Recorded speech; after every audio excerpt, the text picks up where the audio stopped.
This property report is powered by realestate.com.au. Know the value of your home today. Track your property now. To property now, and this week's federal budget contained a range of measures to tackle housing affordability for first home buyers and single parent families, as well as extending a measure designed to encourage older Australians to downsize their homes to free up stock for younger families. Joining me now live to discuss it is John Healy from realestate.com.au. John, what did the federal budget offer for the property market? Well, good afternoon, Danica. And the property measures detailed in the federal budget did go across generations, from first home buyers through to downsizers. The first home loan deposit scheme and the new home guarantee were expanded, with an additional 10,000 places being made available there. And of course, those schemes allow first home buyers to access the market with just a 5% deposit. There was also an extension to the First Home Super Saver scheme, with the amount of voluntary contributions that first home buyers can access to buy their first property rising from $30,000 to $50,000. And there was also the announcement around the new family home guarantee, where 10,000 eligible single parent buyers will be able to get into the market with a 2% deposit. So those schemes seek to look to get more people into the market quicker and drive demand, albeit in the very limited amount of buyers that they apply to.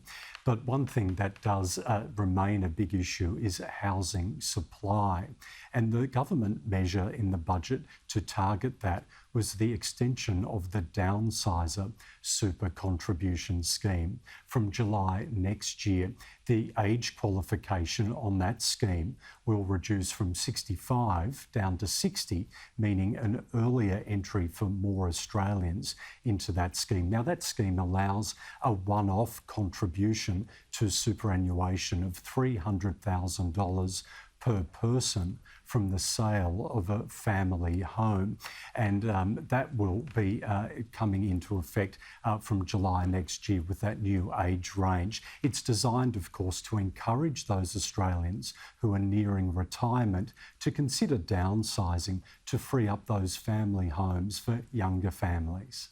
A number of measures announced this week. John, moving on, how did clearance rates look around the country last weekend? Well, as the autumn selling season continues, clearance rates around the major capital cities last weekend were very strong, a number of them having clearance rates above the 90% mark. Starting with Sydney there, 92.9% was a very strong result and continues to speak to the huge buyer demand relative to supply in that market. It was the 14th week in a row Sydney had a clearance rate above 90%. Also some very good results in Melbourne, 88.2% there.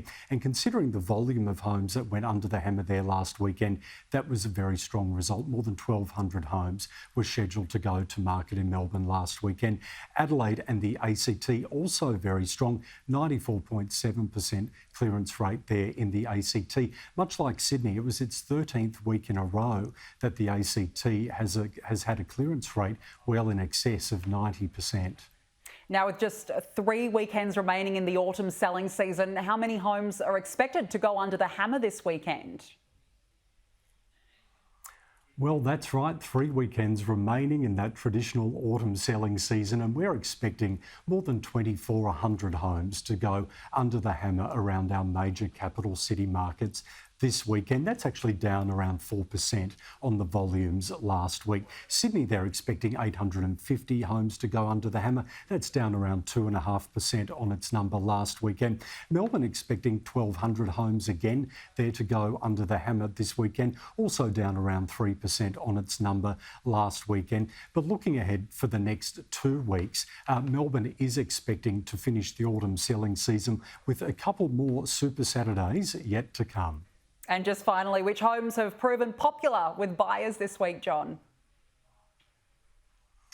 Well, the top 5 most viewed homes on realestate.com.au that are also going to auction this weekend are actually dominated by homes in and around Melbourne, from Mount Dandenong in the east down to Highton, which is a suburb of Geelong in the southwest. So that is a great result for Melbourne property in high demand there.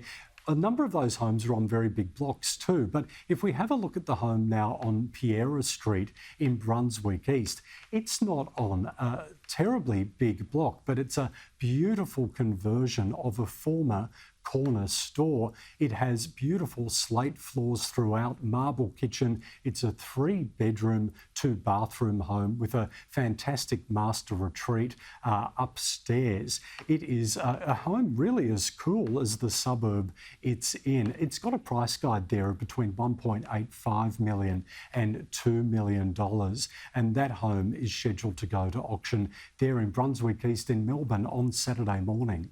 A beautiful looking property. John Healy, thank you. We'll see you next week.